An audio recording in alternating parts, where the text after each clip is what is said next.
नमस्कार दोस्तों, चलो आज आपको हिंदुस्तान के एक गांव की सैर कराते हैं। पुराने समय में गांव के अंदर कुएं में से पानी निकालने के लिए एक मैकेनिज़्म यूज़ किया जाता था जिसको रहट बोलते थे। वो रहट ऐसे चलता था कि कुएं के चारों तरफ बैल घूमता था और उसके घूमने के साथ एक लकड़ी बंधी हुई होती थी। एक रिंग कुएं के बीच में ऐसे घूमता था जैसे हमने इसमें दिखाने की कोशिश की है।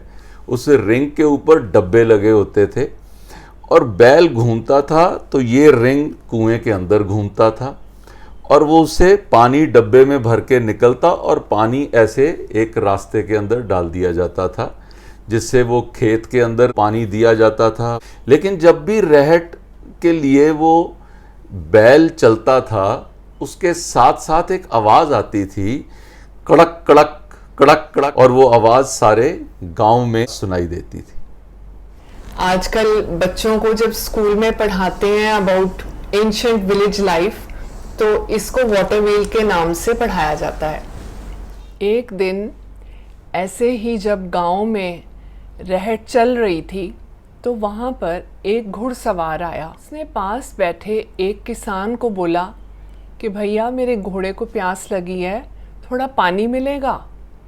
तो किसान ने कहा कि देखो रहट चल रही है, पानी निकल रहा है, उस साइड पर जाके अपने घोड़े को पानी पिला लो।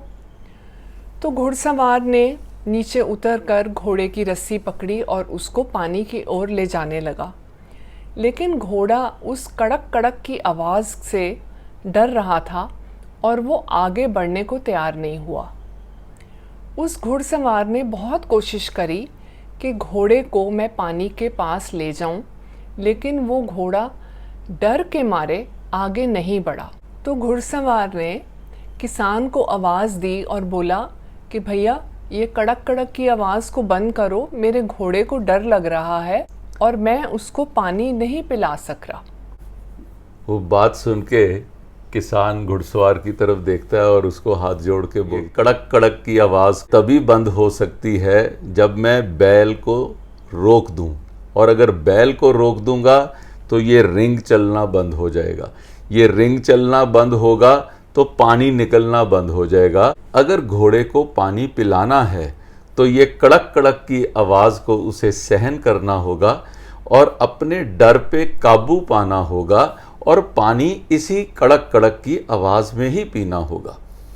घुड़सवार को बात समझ में आई और उसने घोड़े को सहला के बुझा के किसी तरीके से पानी के पास ले जाके उसको पानी पिला। घोड़े ने कड़क कड़क की आवाज़ के साथ साथ पानी पिया, क्योंकि वो जान गया था कि अगर मैं इस आवाज़ के बीच में पानी नहीं पीऊँगा तो मैं प्यासा ही रह जाऊँगा।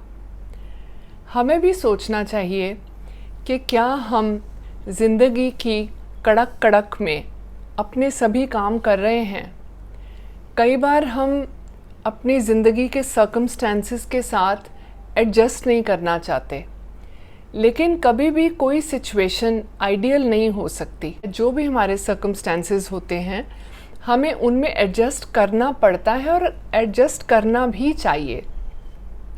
जैसे कि हो सकता है कि आपके घर में कोई ऐसा मेंबर हो जिसके साथ आपकी नहीं बनती, या आपके ऑफिस में, आपके बिजनेस में, आपके फ्रेंड सर्कल में कोई ऐसा हो जो आपको अच्छा नहीं लगता, लेकिन उसको भी साथ लेकर अगर हम आगे चलते हैं तभी ज़िंदगी अच्छी तरह से चलती है और हम सुखी भी होते हैं। कई बार हम मन में सोचते हैं कि ये 4 दिन बीत जाएं तो ये काम मैं उसके बाद करूँगा, मैं 20 साल का हो जाऊँगा तो किसी की मदद के लिए मैं आगे बढ़ूँगा, मेरी शादी हो जाएगी, मेरा बिजनेस अच्छा हो जाएगा, तब मैं दान दक्षिणा करूँगा। कभी हम ऐसा सोच के एक अच्छे इवेंट को हम डिले कर देते हैं, लेकिन ये सारी चीज़ें हमें साथ साथ निभानी। End of the day what matters is delivery, कि क्या हम कार्य को पूरा कर सकें।